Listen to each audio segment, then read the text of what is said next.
7 de la mañana, 18 minutos. Estamos de regreso con nuestro informativo, un noticiero en el que hemos procurado analizar la crisis actual desde distintos puntos de vista. Acabamos de escuchar al vocero del gobierno, el ministro de Gobierno Roger Tejada, hablando de la decisión asumida, pero qué implicaciones tiene y sobre todo la inestabilidad que se siente en este momento.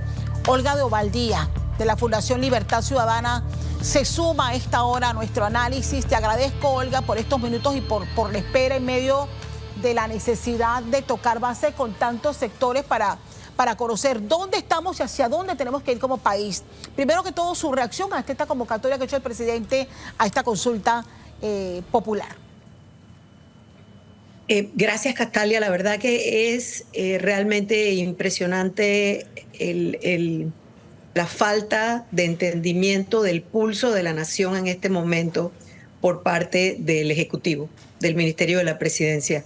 He escuchado con mucha atención tu entrevista con el ministro Tejada, y realmente igual anoche inmediatamente ocurrió la cantidad de análisis previstos. Mi primera reacción fue llamar al magistrado Valdés, al Tribunal Electoral, y preguntarle cuál era el proceso.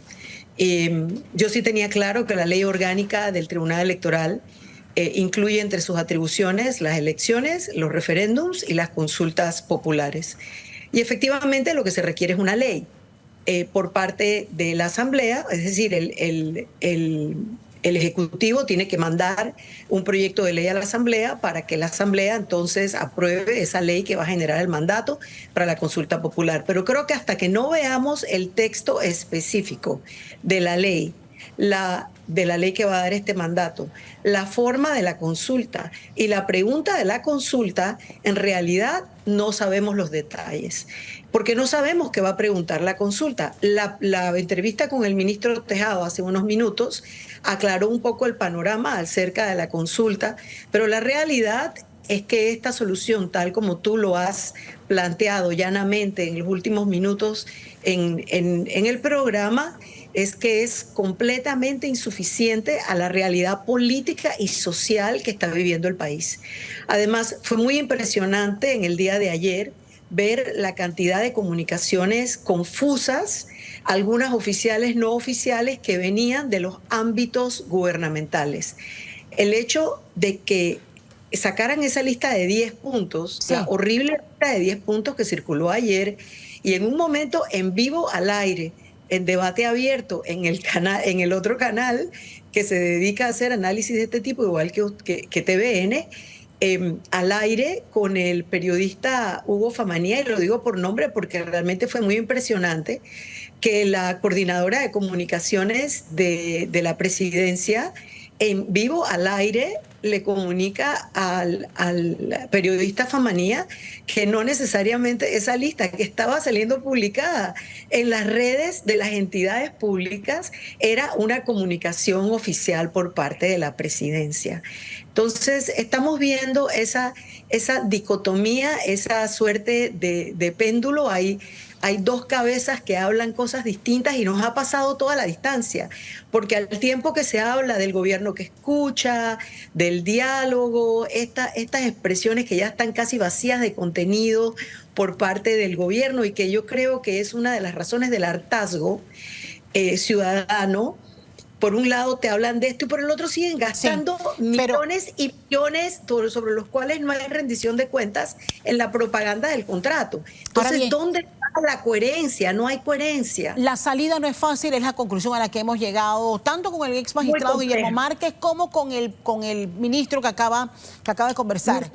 Y se presenta hoy, lo ha dicho, se presenta esta mañana un proyecto de ley en la Asamblea de moratoria minera, que es también las solicitudes que está haciendo la gente en la calle. ¿Cómo ve usted el escenario en esto? Los tiempos que tiene la Asamblea para poder definir esto y los tiempos que tiene la Corte también para analizar la inconstitucionalidad o no del contrato de ley. Y te añado una más, así como cuando, entiendo, se juega póker, porque yo no juego mucho, pero te subo la apuesta. El presupuesto de la nación, Castalia. Correcto. Así que indudablemente, tengo la impresión que indudablemente hay que llamar a sesiones extraordinarias en la Asamblea Nacional. Adicionalmente a esto, en ese presupuesto de la nación, ¿cómo, de dónde y dónde va a quedar ubicado el costeo de ese referéndum o esa consulta?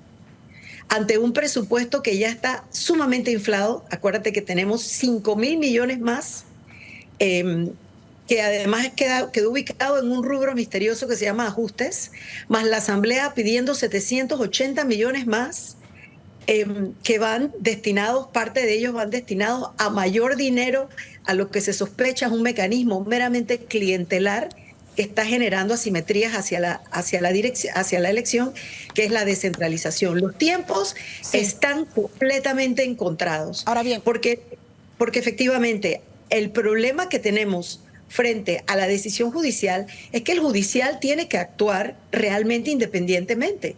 El judicial tiene que hacer todos los tiempos que el proceso y que el Código Judicial especifica para poder tener entonces un resultado que realmente se ajuste a la justicia. Así es. Olga, y por el otro lado pareciera... Sí, perdón, dime, Castalia, disculpa. ¿Cuál es el impacto internacional que esta crisis está teniendo en estos momentos?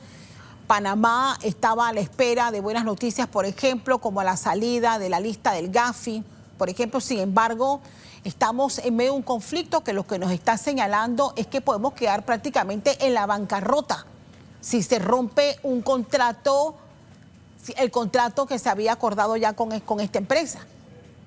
La noticia de la salida de la lista Gafi, muy importante, también abre a la puerta a que en la próxima revisión de la Unión Europea ojalá salgamos, porque uno de los impactos más grandes de estar en las 3 listas, y somos el único país que estaba en las 3 listas, es que hay ya países en Europa que penalizan las transacciones con Panamá con un porcentaje de costo añadido por el tema del due diligence, de la debida diligencia de investigación añadida que tiene hacer transacciones con Panamá. En ese sentido, internacionalmente ya estamos viendo los beneficios, pero no podemos olvidar el análisis de Fitch.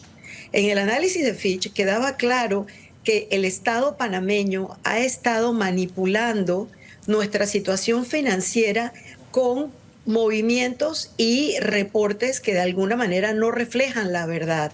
Sí. ¿Qué sucede cuando en un país hay crisis de naturaleza social y política como la que estamos teniendo, con los costos que ya sabemos que hay de pérdida en la economía local? Efectivamente, los tumultos cívicos generan siempre precauciones a nivel internacional económico, porque eso pone en duda o en peligro todo lo que se sabe que en el país puede progresar. Entonces sí estamos teniendo un impacto internacional que puede tener una calificación negativa, pero yo además, nuevamente, te pongo un argumento adicional. El impacto que estamos teniendo nosotros a nivel internacional, a nivel de los acuerdos, tanto en la Convención Interamericana contra la Corrupción, como en la Convención contra la Corrupción de las Naciones Unidas, como en el Acuerdo de Escazú. Todas estas convenciones tienen mecanismos de revisión. Panamá no es que sale bien parado en ninguno. La pregunta es también cómo nos va a impactar esa revisión.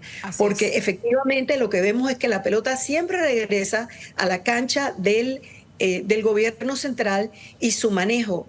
Creo importante también que no podemos perder de vista que ya estamos en un lugar económico muy precario, con un servicio a la deuda internacional que se ha duplicado.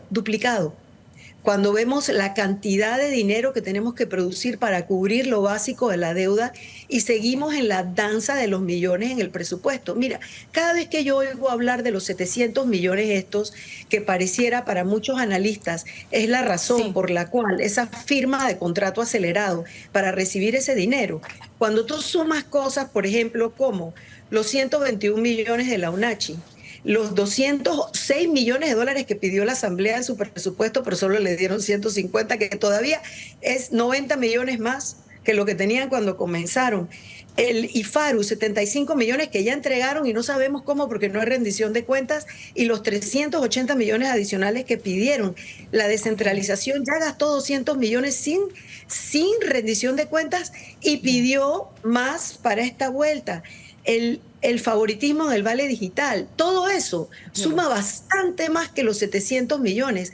En esa lista de 10 puntos que había las amenazas al final, ¿por qué en esa lista de 10 puntos no está controlar esa corrupción que se está llevando 3% de nuestro PIB, de acuerdo al analista Carlos Araúz? Francamente, la corrupción es lo que está en el trasfondo de este hartazgo ciudadano. Y cada solución que el gobierno central presente, donde patea la pelota, como tú lo dijiste, han pasado la decisión a la ciudadanía, cuando debe ser una decisión del gobierno central. ¿Para qué llegaron a ser el gerente general del contrato social? Es realmente alarmante. Olga, te agradezco muchísimo tu análisis. Vamos a esperar los escenarios, esperar sobre todo qué pasa en la Asamblea. Gracias por el enlace.